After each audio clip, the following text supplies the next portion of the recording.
નસવાડીના કડવા જંગલ વિસ્તારમાં ભયાનક આગ લાગી. નસવાડીના કડવા જંગલ વિસ્તારમાં ભયાનક આગ લાગી. અવારનવાર વન્ય વિસ્તારમાં આગ લાગવાની ઘટનાઓ બનતી હોવા છતાંય વન વિભાગ નિષ્ક્રિય.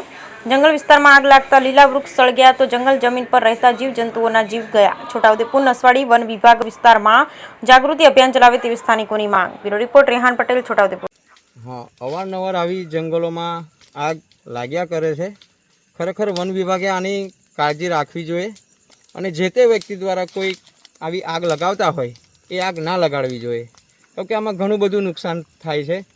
આજે જંગલ વિસ્તાર આખો બળી જાય, પાનખર બળી જાય, જીવજંતુ જે બી હોય બધું ખલાસ થઈ જાય છે. ખરેખર આવું ના કરવું જોઈએ માનવતાની દ્રષ્ટિએ. અવારનવાર આગ લાગે છે, વન વિભાગે બી આનું ધ્યાન રાખવું જોઈએ. હવે રાત પડી છે, હમણાં આગ લાગી છે, પણ વન વિભાગ અત્યારે સૂતું હોય પણ ખરેખર એમને આ બાબતે ધ્યાન દોરવું જોઈએ. ગામડોમાં જઈને આની વિશે જાગૃતતા ફેલાવવી જોઈએ કે ભાઈ કોઈ આગ ના લગાડશો. બરાબર.